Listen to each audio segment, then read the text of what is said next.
Assalamualaikum warahmatullahi wabarakatuh. Selamat datang kembali di channel Penghuni Surga. Di sini kami akan menjelaskan tentang hukum istri chatting dengan pria lain. Sebelumnya, bagi yang belum subscribe silahkan di-subscribe terlebih dahulu. Dan jangan lupa nyalakan lonceng notifikasinya. Jika menurut Anda video kami bermanfaat, silahkan share ke seluruh sosial media yang Anda miliki. Hukum istri chatting dengan pria lain. Komunikasi dengan semua orang, baik itu yang dikenal seperti keluarga, teman dekat, rekan kerja, saudara, DSB, atau dengan orang yang bahkan tidak dikenal seperti komunikasi di media sosial, tentu bukan hal yang asing lagi di zaman modern ini ya sobat, di mana teknologi canggih membuat semua orang dari dunia atau tempat manapun bisa saling mengenal. Tidak hanya berkirim pesan saja, namun juga bisa berkirim gambar atau suara. Nah sobat, hal ini terkadang menimbulkan permasalahan dalam hubungan, misalnya dalam makna pernikahan dalam Islam. Terkadang suami atau istri menjadi sibuk dengan berkirim pesan pada orang lain atau biasa disebut chatting. Istri dengan pria lain harus dengan keperluan dan memiliki batasan sesuai syariat Islam. Jangan tabarruj, hendaklah kalian, para wanita, tetap di rumah kalian dan hindarilah kalian bertabarruj dan seperti tabarruj orang-orang jahiliyah yang dahulu. QS Al-Ahzab 33. Jangan mendayu-dayukan kalimat chatting yang mendayu, mendesak, dan yang serupa bisa merangsang birahi bagi orang yang memiliki penyakit di hatinya. Maka ketika sedang berchatting, baik mengobrol ataupun bercanda, tetap jaga wibawa dalam vibrasi suara. Selalu minta izin suami jika akan chatting, baik di dalam rumah maupun di luar rumah. Banyak istri yang mulai melupakan aturan dasar ini, bahwasanya izin pada suami untuk keluar rumah ataupun memasukkan tamu ke dalam rumah adalah hal penting yang perlu dilakukan. Meskipun untuk teman sendiri yang sudah sering berkunjung, hal ini juga berlaku pada chatting.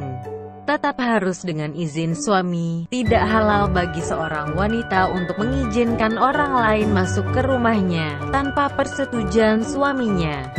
HR Bukhari. Jangan berkholwat, baik di dunia nyata maupun dunia maya. Menjaga diri agar jangan berdua-duaan merupakan hal penting dalam adab pergaulan, terutama setelah individu menjadi seorang istri. Sebisa mungkin hindari hal-hal yang bisa membuat terjadinya hawa, misal naik motor berduaan, ngobrol di chatroom berduaan, dan hal lainnya yang bisa menyebabkan timbulnya fitnah. Jangan chatting mengenai masalah rumah tangga. Chatting mengenai masalah rumah tangga pada pihak ketiga yang merupakan lawan jenis sama sekali bukan ide yang bagus. Sebaiknya hindarilah chatting persoalan rumah tangga dengan teman lelaki manapun. Barang siapa yang beriman kepada Allah dan hari akhir, maka hindarilah ia berkholwat dengan seorang wanita tanpa ada mahram wanita tersebut. Karena syaitan menjadi orang ketiga di antara mereka berdua. Hari Ahmad dari hadits Jabir 3/339. Disahihkan oleh Syaikh Al-Albani dalam Irwaul Ghalil jilid 6 no. 1813. Menjauhi segala sarana menuju zina.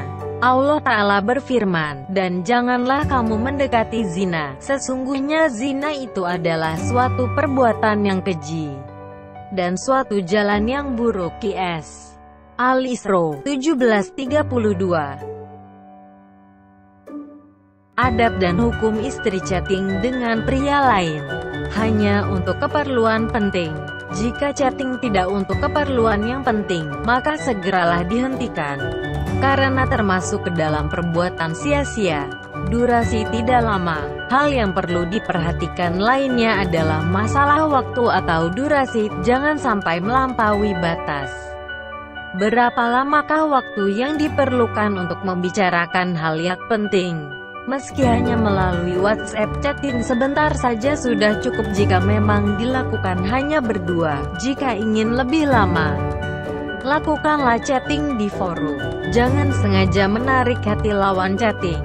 Dalam hal ini, Allah SWT berfirman yang artinya, "Karena itu janganlah kamu, istri-istri Rasul, tunduk," yakni melembutkan suara dalam berbicara sehingga orang yang dalam hatinya ada penyakit memiliki keinginan buruk. Tetapi ucapkanlah perkataan yang baik. Qs Al-Ahzab 32. Imam Qurtubi menafsirkan kata tahdana, tunduk, dalam ayat di atas dengan arti lainul qaul, melembutkan suara, yang memberikan rasa ikatan dalam hati, yaitu menarik hati orang yang mendengarnya atau membacanya adalah dilarang dalam agama kita. Artinya pembicaraan yang dilarang adalah pembicaraan yang menyebabkan fitnah dengan melembutkan suara. Termasuk di sini adalah kata-kata yang diungkapkan dalam bentuk tulisan.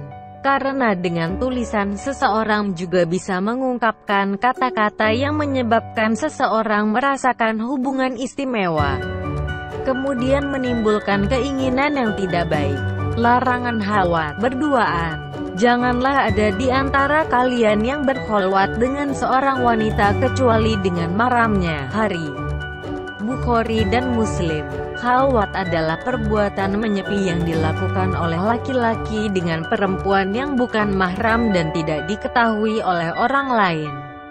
Perbuatan ini dilarang karena ia dapat menyebabkan atau memberikan peluang kepada pelakunya untuk terjatuh dalam perbuatan yang dilarang.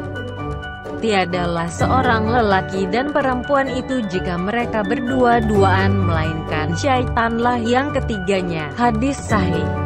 Khalwat bukan saja dengan duduk berduaan, tetapi berbicara melalui telepon atau chatting di luar keperluan syar'i juga dapat dikatakan berkholwat.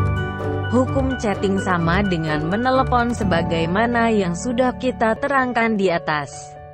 Artinya chatting di luar keperluan yang syar'i termasuk khalwat. Begitu juga dengan SMS, walaupun dengan niat berdakwah. Kesimpulan hukum istri chatting dengan pria lain.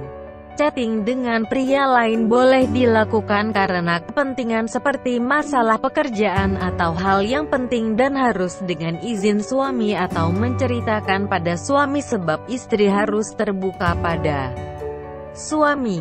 Dilarang menggunakan kata-kata yang menjurus pada menggoda pria lain atau membuat pria lain tertarik. Dilarang chatting dengan durasi lama dengan keperluan yang tidak penting atau bahkan menceritakan perihal rumah tangga. Bagi istri yang tidak taat pada adab-adab chatting dalam Islam, maka sama seperti berzina dan melakukan dosa besar pada suami serta pada nilai pernikahan itu sendiri. Terima kasih sudah menyimak video ini hingga akhir. Semoga bermanfaat bagi kita semua. Sampai jumpa di video selanjutnya. Wassalamualaikum warahmatullahi wabarakatuh.